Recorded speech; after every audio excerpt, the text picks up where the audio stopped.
జగన్మోహన్ రెడ్డి హయాంలో నకిలీ మద్యం ద్వారా 30,000 మంది పైగా నకిలీ మద్యం అమ్మి తాళిబొట్టులు తెంచిన ఈ జగన్మోహన్ రెడ్డి, ఇసుక మాఫియాని పెంచి పోషించిన ఈ జగన్మోహన్ రెడ్డి, ఆంధ్ర రాష్ట్రం మొత్తం కూడా అభివృద్ధి ఏమాత్రం ముందుకెళ్లకుండా ఈరోజు ముంచేసిన ఈ జగన్మోహన్ రెడ్డి ఈరోజు అవన్నీ కప్పిపుచ్చుకుంటాం కోసం ఒక పేటీఎం బ్యాచ్ని ఎదురు పెట్టి వాళ్ళ చేత అసభ్యకరమైన పోస్టుల్ని పెట్టించడం ఎంతవరకు కరెక్ట్ అని చెప్పి ఈ సందర్భంగా నేను జగన్మోహన్ రెడ్డి అడగదలుచుకున్నా.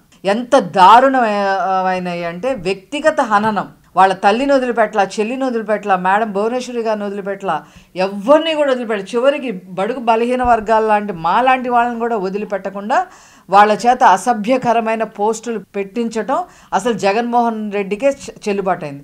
అంతేకాకుండా గంజాయిలో ఇన్వాల్వ్ అయిన కొండారెడ్డి లాంటి యువత ప్రెసిడెంట్లుగా చేసి వాళ్ళ చేత క్లాసులు ఇప్పిస్తున్నాడంటే ఈ జగన్మోహన్ రెడ్డి మైండ్ సెట్ ఎలా ఉందో ప్రతి ఒక్కరికి కూడా అర్థమవుతా ఉంది.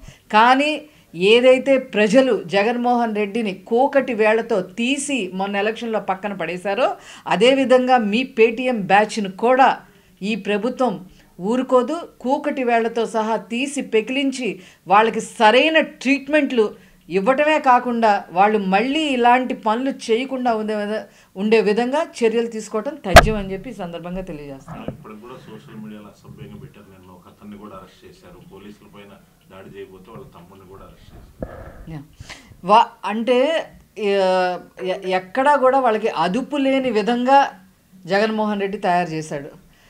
అదుపు లేని విధంగా పనిచేయండి, మీ ఇష్టం వచ్చినట్టుగా మీరు ఊరకుక్కల్లాగా బయట సోషల్ మీడియాలో తిరగండి, ఇష్టం వచ్చినట్టుగా మాట్లాడండి, ఇష్టం వచ్చినట్టుగా పోస్టులు పెట్టండి అని చెప్పి వాళ్ళకి ఈ జగన్మోహన్ రెడ్డి ఆదేశాలు ఇవ్వటం వల్ల వాళ్ళందరూ కూడా ఇలా తయారయ్యారు. ఏ స్థాయికి తయారయ్యారంటే ఎవరినైతే మేము అరెస్ట్ చేశామో వాళ్ళ తమ్ముడు మళ్ళీ పోలీసుల మీద ఎదురు తిరిగే పరిస్థితి. అంత పర్వర్టెడ్గా తయారు చేసిన ఈ జగన్మోహన్ రెడ్డి ఖచ్చితంగా తగిన మూల్యం చెల్లించుకుంటారు. నేను ఒకటే చెప్తున్నా, సోషల్ మీడియాలో పనిచేసే వాళ్ళ పేరెంట్స్ ఆలోచించాలి. జగన్మోహన్ రెడ్డి తరఫున ఏ సోషల్ మీడియా అయితే పనిచేస్తుందో వాళ్ళ పేరెంట్స్ ఆలోచించాలి.